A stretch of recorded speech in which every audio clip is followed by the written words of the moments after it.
राधे राधे जी। कैसे हैं आप सभी लोग? आप सभी लोग स्वस्थ होंगे, कुशल मंगल होंगे। आप सभी के स्वास्थ्य और कुशल मंगल की कामना मैं ईश्वर से करती हूँ कि आप सभी लोग स्वस्थ रहें और कुशल मंगल रहें। एक बार नारद जी भगवान विष्णु जी के बैकुंठ में गए और वहाँ जाकर उन्होंने नारायण जी को प्रणाम किया और कहने लगे, हे नारायण, आप यहाँ अपने बैकुंठ में आराम से बैठे हैं, लेकिन उस पृथ्वी पर जाके देखिए वहाँ पर क्या हो रहा है। वहाँ पर आपका दबदबा कम हो गया है। भगवान बोलते हैं, नारायण बोलते हैं, क्या हुआ नारद, बताओ। कहते हैं, नारद जी कहते हैं, पृथ्वी पर बहुत कुछ गलत हो रहा है।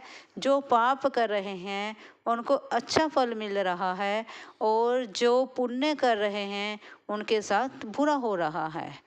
तब नारायण बोले, नहीं नारद, ऐसा कुछ नहीं है। नारद जी बोले, ऐसा ही है प्रभु, आप जरा तनिक पृथ्वी पर जाकर तो देखें वहाँ कितना घटित हो रहा है। फिर भगवान जो है आराम से बैठे हैं और फिर बोलते हैं, नारद, चलो तुम एक कोई घटना सुनाओ पृथ्वी की, जिससे तुम्हें लगा कि पापी फल रहे हैं और जो पुण्य करने वाले हैं उनका बुरा हो रहा है।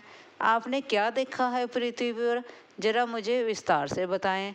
नारद जी कहते हैं कि अभी अभी मैं पृथ्वी से ही आया हूँ। वहाँ पर मैंने जो देखा है वह जब मैं आपको सुनाऊंगा आप भी उस पर यकीन नहीं कर पाएंगे। नारद जी की बात सुनकर भगवान नारायण कहते हैं कि चलो तुम कहो क्या हुआ पृथ्वी पर।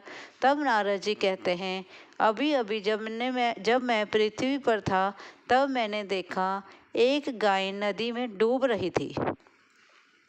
जब वह दलदल में डूब रही थी तब वहाँ से उसे बचाने के लिए कोई नहीं आया। जो भी चला जा रहा है गाय को बचाने के लिए कोई प्रयत्न ही नहीं कर रहा। इतने में वहाँ पर एक चोर आता है और वह क्या देखता है कि दलदल में गाय फंसी है और वह उसके ऊपर पैर रख कर दलदल को पार कर जाता है।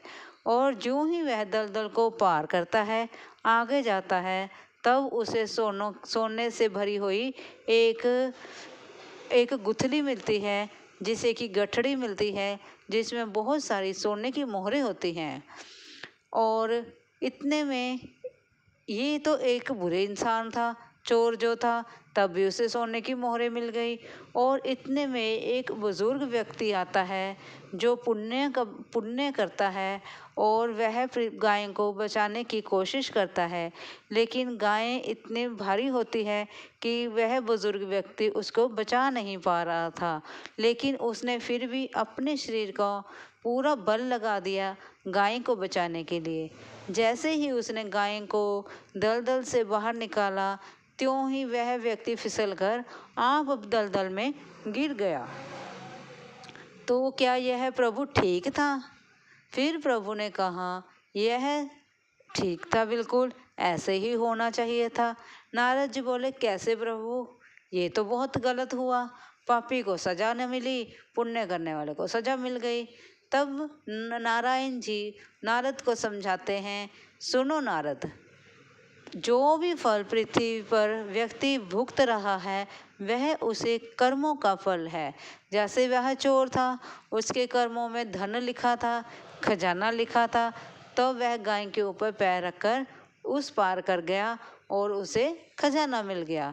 लेकिन उसने गाय के ऊपर पैर रखा, इस पाप के कारण उसे कम धन मिला, नहीं तो उसे बहुत सारा धन मिलता।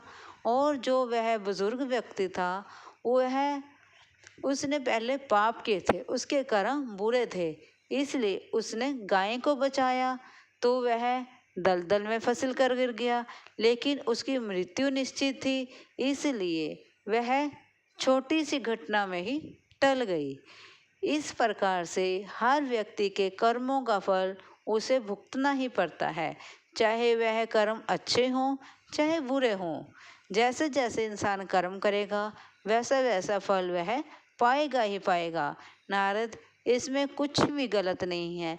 जो पृथ्वी पर हो रहा है वह मेरी इच्छा से हो रहा है और मैं ही कर रहा हूँ और मैं ही करूँगा।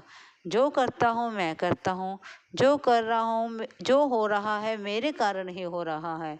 तुम चिंता मत करो। नारद जी प्रभु की बात सुनते हैं और उन्हें प्रणाम करते हैं और नारायण नारायण कहते हुए वहाँ से चले जाते हैं। अब आप बताओ कि आपको इस कथा से क्या समझ में आया। इस कथा से मैं तो यही समझ पाई हूँ कि हमें अच्छे कर्म करते रहना चाहिए, चाहे हमारे साथ अच्छा हो रहा है या बुरा हो रहा है, हमें फिर भी अच्छे ही कर्म करने चाहिए। ना जाने हमारे साथ अच्छे कर्मों का फल हमें कब मिल जाए। ये नहीं जरूरी कि हमारे साथ आज बुरा हो रहा है तो कल भी बुरा ही होगा, लेकिन ऐसा हो सकता है कि हम अच्छे कर्म कर रहे हैं, शायद आज बुरा हो रहा है तो कल इतना अच्छा हो जाए कि आज वाला जो हमारा दर्द है या तकलीफ है वह हम भूल जाएं। इसलिए अच्छे कर्म करो, अच्छे रास्ते पर चलो और भगवान का ध्यान लगाओ और मेरे साथ बोलो नारायण नारायण। अगर यह कथा अच्छी लगी हो प्लीज़ लाइक और सब्सक्राइब जरूर करें। धन्यवाद जी।